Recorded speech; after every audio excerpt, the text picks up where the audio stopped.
Hi guys पिछले video में हमने LCR सर्किट्स डिस्कस किए थे। हमने बोला था कि LCR सर्किट एक ऐसा सर्किट होता है जिसमें रेजिस्टर, इंडक्टर और कैपेसिटर सीरीज में लगे होते हैं एक AC वोल्टेज सोर्स के साथ, ठीक है। और हमने ये भी कहा था कि AC वोल्टेज सोर्स की जो वोल्टेज होगी वो Vm sin ओमेगा t होगी और इसके थ्रू एक करंट फ्लो कर रहा होगा I। फिर हमने I को जनरल फॉर्म में लिखा था Im sin omega t plus phi, और फेजर एनालिसिस यूज करके इस Im की और इस फाई फेज डिफरेंस की वैल्यू निकाली थी। साथ ही साथ हमने एक नई टर्म डिस्कस की थी Z, जो कि होती है इम्पीडेंस, जो बोला था हमने under root of R square plus XC minus XL whole square की वैल्यू होगी, ठीक है। तो यही दो चीजें अब हमें मैथमेटिकली डिराइव करनी है, जिसको कहते हैं हम एनालिटिकल सोल्यूशन, ठीक है। तो सबसे पहले तो हमें एक इक्वेशन चाहिए इस सर्किट के लिए जो वैलिड होगी इस सर्किट पे, ठीक है। तो वो होगी हमारा किरचॉफ्स लूप रूल, ठीक है, लूप रूल। तो किरचॉफ्स लूप रूल क्या कहेगा कि हम किसी पॉइंट से अगर इस सर्किट में स्टार्ट करेंगे और इन अ लूप ट्रैवल करके वापस उसी पॉइंट पे आ जाएंगे तो सम ऑफ पोटेंशियल ड्रॉप्स जो है वो 0 आ जाएगा, ठीक है। तो अगर हम इस सर्किट में किरचॉफ्स लूप रूल लगाने गए तो क्या रहेंगे, Vm sine of omega t minus IR minus L di by D T minus Q by C equal to 0। ये समझ रहे हो ना। इस पॉइंट से इस पॉइंट पे गए तो Vm साइन ओमेगा t, इस पॉइंट से इस पॉइंट तक गए तो माइनस IR, इस पॉइंट से इस पॉइंट पे गए तो minus L di by D T, इस पॉइंट से इस पॉइंट पे गए तो माइनस Q बाई C, ठीक है। सबका सम हो जाएगा पोटेंशियल ड्रॉप्स का 0, ठीक है। तो अगर इसको रीअरेंज करेंगे तो सीधे सीधे हमारे पास इक्वेशन आएगी IR plus L di by D T plus Q by C is equal to Vm sine of omega t, ठीक है। आई होप आप इतना समझ गए होंगे। दोस्तों अब हमें यह देखना है कि जो आपका करंट होता है वो dq बाय dt होता है, ठीक है। और इसका मतलब ये भी है कि जो di बाई dt है वो आपका d square q by dt square होगा। ये समझ रहे हो ना। करंट होता है rate of change of charge, तो इसको डिफरेंशिएट करेंगे तो ये आएगा, इसको डिफरेंशिएट करेंगे तो ये आएगा, ठीक है। तो यही दो चीजें हमें इस इक्वेशन में सब्स्टिट्यूट कर देनी है। I की जगह dq बाई dt लग जाएगा, di बाई dt की जगह d square q by dt square लग जाएगा, ठीक है। तो आपके पास आ गया r dq by dt plus l d square q by dt square plus q by c is equal to Vm sine of omega t, ठीक है। आई होप इतना क्लियर है। तो दोस्तों ये जो इक्वेशन है ये एक डिफरेंशियल इक्वेशन है in terms of variable q, समझ रहे हो ना। इसमें वेरिएबल q है, वेरिएबल q का फर्स्ट डिफरेंशियल है, वेरिएबल q का सेकेंड ऑर्डर डिफरेंशियल है, ठीक है। तो अगर आपको ऐसी डिफरेंशियल इक्वेशन सॉल्व करनी हो तो आपको एक सोल्यूशन अज्यूम करना पड़ेगा, ठीक है। आपको अज्यूम करना पड़ेगा कि जो आपका सोल्यूशन है Q का वो कुछ ऐसे फॉर्म का होगा, Qm sine of omega t plus theta, ठीक है ना। ये जनरल फॉर्म है इस इक्वेशन के सोल्यूशन का, जिसमें Qm होगी peak value of charge, omega t plus theta होगा फेज, थीटा होगा phase difference between voltage and charge, ठीक है। तो अगर आपने ये सोल्यूशन अज्यूम कर लिया तो इसके बाद आप इस इक्वेशन में ये सोल्यूशन डाल के वैल्यूज निकाल सकते हो थीटा की और Qm की, ठीक है। तो गाइस अब हमें अपने अज्यूम सोल्यूशन को इस इक्वेशन में फिट करना है, ठीक है। तो सबसे पहले तो आप dq बाई dt और d square q by dt square की वैल्यूज निकाल लेना, ठीक है। dq बाई dt कितना आएगा, dq बाई dt आएगा इसका डिफरेंशिएशन, ठीक है, d of Qm sine omega t plus theta divided bye dt, ठीक है, जो कि आएगा आपके पास Qm omega cos of omega t plus theta. I hope ये डिफरेंशिएशन आप कर लोगे। साइन का डिफरेंशिएशन कॉस होता है, t के साथ एक ओमेगा का फैक्टर है जो हमें बाहर लाके मल्टीप्लाई करना पड़ेगा, ठीक है। d square q by dt square कितना आएगा, वो इसका डिफरेंशिएशन होगा, ठीक है ना। तो वो कैसे आएगा, हम Qm ओमेगा का फैक्टर तो पहले लिख लेंगे, ठीक है। फिर कॉस के साथ एक ओमेगा का फैक्टर जुड़ा हुआ है तो एक ओमेगा बाहर आके मल्टीप्लाई भी हो जाएगा। फिर कॉस का जो डिफरेंशिएशन होता है वो होता है minus sine of omega T plus theta, ठीक है ना। तो ये आपका D square Q by D T square की वैल्यू आ जाएगी। आई होप ये क्लियर होगा, और डिफरेंशिएशन तो आपको आना भी चाहिए, है ना। तो ठीक है, ये आपकी D square Q D T square की वैल्यू, ये आ गई D Q by D T की वैल्यू, ठीक है। तो आप बस अब इस इक्वेशन में ये दोनों वैल्यू सब्स्टिट्यूट कर देना, ठीक है। तो क्या बनेगी आपकी फाइनल इक्वेशन? आपकी बन जाएगी final equation R times D Q by D T, that is Q M omega cos of omega T plus theta, है ना, plus L times D square Q by D T square, यानी कि minus Q M omega square sine of omega T plus theta, ठीक है, plus Q by सी, और Q की value कितनी है? इतनी, plus Q M sine of omega T plus theta divided by C, ठीक है। ये तो आ गया आपका पूरा लेफ्ट हैंड साइड, ठीक है। अब which is equal to V M sine of omega T, ठीक है। आई होप आप इतना समझ गए होंगे कि हमने सिंपली क्यू की वैल्यू अज्यूम की, फिर D Q by D T निकाला, D square Q by D T square निकाला और सब्स्टिट्यूशन किया, ठीक है। अब हमें इस इक्वेशन को सिंप्लीफाई करना है।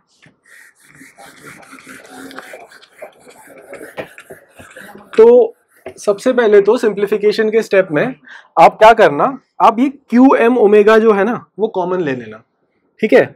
आपने क्यू एम ओमेगा कॉमन ले लिया तो आपके पास बचेगा R times cos of omega T plus theta, ठीक है। फिर माइनस एल टाइम्स इसका एक ओमेगा बच जाएगा, omega sine of omega T plus theta, ठीक है। फिर आपके पास बचेगा प्लस 1 बाय, क्योंकि इसमें कोई ओमेगा नहीं था तो एक ओमेगा डिनोमिनेटर में आ जाएगा, omega C sine of omega T plus theta, है ना, यही बच जाएगा, is equal to V M sine of omega T, ठीक है। ये आपके पास बच जाएगा, ठीक है। अब आप क्या करो, आप क्या करना, एक टर्म डिफाइन करना z, जो कि होती है R square plus X C minus X L whole square, ठीक है। जहां पे एक्स सी आपका 1 बाय ओमेगा सी है, यानी कि ये टर्म, और एक्सएल जो है आपका ओमेगा एल है, यानी कि ये टर्म, ठीक है। और फिर आप ना मल्टीप्लाई और डिवाइड कर देना लेफ्ट हैंड साइड को z से, ठीक है, क्यू एम ओमेगा z, ठीक है। ये मैंने मल्टीप्लाई कर दिया, उसके बाद डिवाइड कर दिया r by z times cos of omega T plus theta, ठीक है।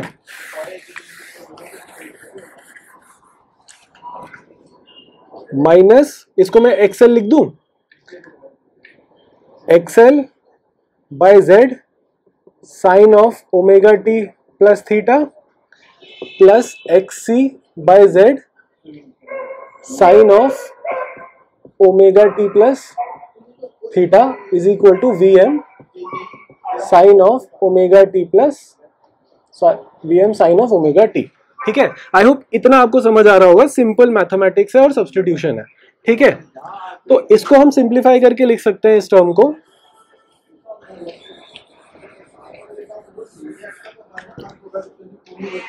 Plus X C minus X L sine of omega T plus theta, है ना। हमने सिंप्लीफाई करके इस टर्म को लिख दिया,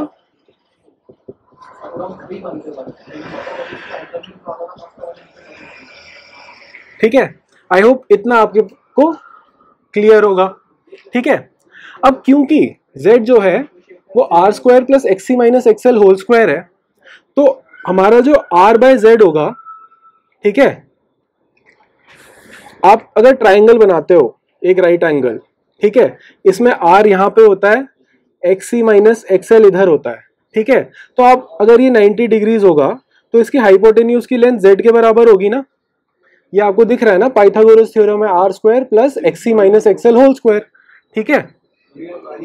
इसका मतलब अगर आप कोई एंगल डिफाइन करते हो फाई, ठीक है, तो tan फाई जो होता है, सॉरी cos फाई जो होगा आपका वो r बाय जेड होगा, और sin फाई जो है आपका वो X minus XL by Z होगा, है ना।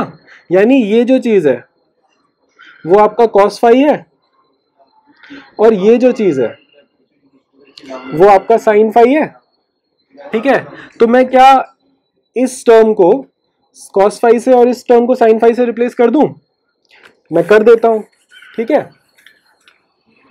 तो सिंपली आपको मिलेगा Q M omega Z cos of phi, यहां पे मिलेगा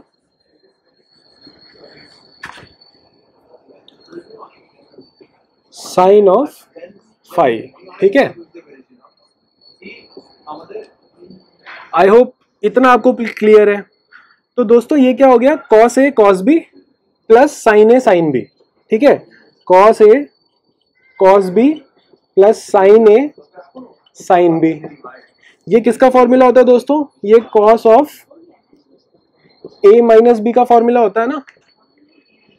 तो दोस्तों हम इसको cos of A minus B की टर्म्स में लिख देते हैं, Q M omega Z multiplied by cos of omega T plus theta minus five, ठीक है। आई होप यहां तक आपको क्लियर है, सिंपल मैथ्स है, सिंपल ट्रिग्नोमेट्रिक सब्स्टिट्यूशंस है, ठीक है। Is equal to V M sine of omega T, ठीक है। इतने तक अगर आप इक्वेशन को ले आए तो अब आपको कंपैरिजन करना है, ठीक है। तो गाइज इस इक्वेशन में आपको दो कंपैरिजंस करने हैं, ठीक है। पहला इस कॉस की टर्म का इस साइन की टर्म के साथ, दूसरा इस कांस्टेंट टर्म का इस कांस्टेंट टर्म के साथ, ठीक है।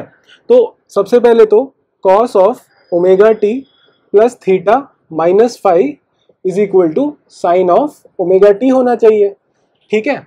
तो दोस्तों हमें ये आइडेंटिटी पता है ना कि cos of omega T minus pi by two is equal to sine of omega T, है ना। तो अगर आप इन दोनों इक्वेशंस को ऑब्जर्व करोगे तो आप मुझे ये बताओ कि ये जो टर्म है थीटा माइनस फाइव, उसकी value minus pi by to आनी चाहिए ना, है ना, क्योंकि ये दोनों टर्म एक दूसरे के इक्वल होनी चाहिए। तो इसका मतलब पहला रिजल्ट हमें मिलता है कि थीटा माइनस फाइव जो है वो माइनस पाई बाय टू है, ठीक है। ये है हमारा result number 1 by comparing cos with sine, ठीक है। ये हमारा पहला रिजल्ट आ गया। तो दोस्तों अगर हमारे पास फाई की वैल्यू हो तो हमें थीटा की वैल्यू पता चल जाएगी ना। हमें फाई की वैल्यू ऑलरेडी पता है, फाई क्या होता है, tan inverse X C minus XL by R होता है ना। ये कहां से आया दोस्तों, जब हम लोग z की डेरिवेशन कर रहे थे, तो z की वैल्यू मैंने लिखी थी R square plus X C minus XL whole square. फिर मैंने आपको ये ट्राइंगल बना के दिखाया था जिसमें मैंने बोला था ये 90 डिग्रीज होगा, बेस की लेंथ रेजिस्टेंस के बराबर होगी, परपेंडिकुलर जो है एक्स सी माइनस एक्सएल के बराबर होगा, तो हाइपोटेन्यूज जो है वो z आएगा, ठीक है। तो ये एंगल जो था वो फाई था, ठीक है। और हमने कॉस फाई बोला था R by Z, sine phi बोला था X C minus XL by Z, है ना। ये आई होप आपको याद हो। तो हमें tan फाई की वैल्यू यहां से आती है, ठीक है। तो अगर हमें फाई की वैल्यू पता है तो हमें थीटा की वैल्यू आ जाएगी। थीटा कितना होगा, थीटा जो होगा वो होगा phi minus pi by two, ठीक है। और फाई कितना है, tan inverse X C minus XL by R. तो ये हमारा पहला रिजल्ट है, result number 1, theta is equal to phi minus pi by two, ठीक है। अब हमें दूसरा कंपैरिजन करना है। दूसरा कंपैरिजन हम ये करेंगे, QM omega Z is equal to VM। ठीक है, तो इससे हमें QM की वैल्यू आ जाएगी, QM is equal to VM by omega Z। ये है हमारा रिजल्ट नंबर 2। ठीक है, रिजल्ट नंबर 2 है QM is equal to VM by omega Z। ठीक है, तो दोस्तों हमने जो अपना अज्यूम किया था solution QM sine of omega t plus theta, ये अज्यूम किया था। इसमें हमें थीटा की वैल्यू पता चल गई, इसमें हमें QM की वैल्यू पता चल गई, तो हमें पूरा का पूरा सोल्यूशन मिल गया ना। लेकिन दोस्तों हमारा इंटरेस्ट जो है वो चार्ज में नहीं, हमारा इंटरेस्ट जो है वो करंट में है ना। तो करंट निकालने के लिए अगर मेरे पास Q की इक्वेशन पड़ी हो तो मैं उसको डिफरेंशिएट करूंगा, है ना। तो मैं बस अब इस टर्म को डिफरेंशिएट करूंगा। फाइनली मेरे पास क्या आ जाएगा डिफरेंशिएट करके, QM multiplied by omega cos of omega t plus theta, यही आएगा ना इस इक्वेशन का डिफरेंशिएशन, यही आएगा QM omega cos of omega t plus theta.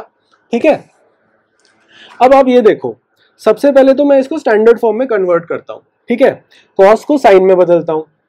Cos को साइन में बदलने के लिए आप थीटा की वैल्यू डाल दो। ठीक है, थीटा को लिख दो 5 माइनस पाई बाय 2, ये आ जाएगा QM omega cos of omega t plus 5 minus pi by 2, ये आ गया। तो आप देख रहे हो ये एक एंगल है, इसमें हमने पाई बाय 2 माइनस कर दिया और बाहर से कॉस लगाए, तो sine of x minus pi by cos of x minus pi by 2 sine x होता है ना, ये तो ट्रिग्नोमेट्रिक आइडेंटिटी है। तो हम इसको सीधे सीधे ये लिख सकते हैं QM omega sine of omega t plus 5। ठीक है ना, इतना तो समझ गए, सिंपल ट्रिग्नोमेट्रिक सब्स्टिट्यूशन किया है हमने। तो हमारे करंट का जो वैल्यू है, करंट के फंक्शन की वैल्यू जो है वो आ गई QM omega sine of omega t plus 5। अब आप जानते हो कि हमारी जो करंट की जनरल इक्वेशन होती है वो कुछ इस फॉर्म की होती है, I equal to IM sine of omega t plus 5। तो इसमें फेज जो है वो तो सही फॉर्मेट में है, साइन ओमेगा t प्लस 5 के फॉर्मेट में है, बस ये टर्म रह गई है ना। तो इसका मतलब ये है ना कि ये जो टर्म रह गई है वो पीक करंट के बराबर होगी, है ना। तो हम ये कह सकते हैं दोस्तों कि जो हमारी मैक्सिमम वैल्यू ऑफ करंट की वैल्यू है, पीक करंट की जो वैल्यू है वो होगी QM टाइम्स ओमेगा, ये कह सकते हैं ना हम। तो दोस्तों हमें QM की वैल्यू पता है, तो QM टाइम्स ओमेगा की वैल्यू क्या आएगी, बस इस टर्म में ओमेगा मल्टीप्लाई कर देना है, VM times omega Z multiplied by omega, तो ओमेगा ओमेगा आपका कैंसिल हो जाएगा, आपके पास IM की वैल्यू आ जाएगी VM बाय Z।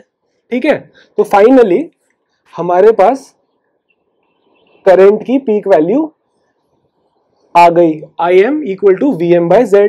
ठीक है, तो IM का फंक्शन मैं क्या लिख सकता हूं, IM का फंक्शन मैं ये लिख सकता हूं, I equal to IM sine of omega t plus 5 which is equal to VM by Z sine of omega t plus tan inverse XC minus XL by R।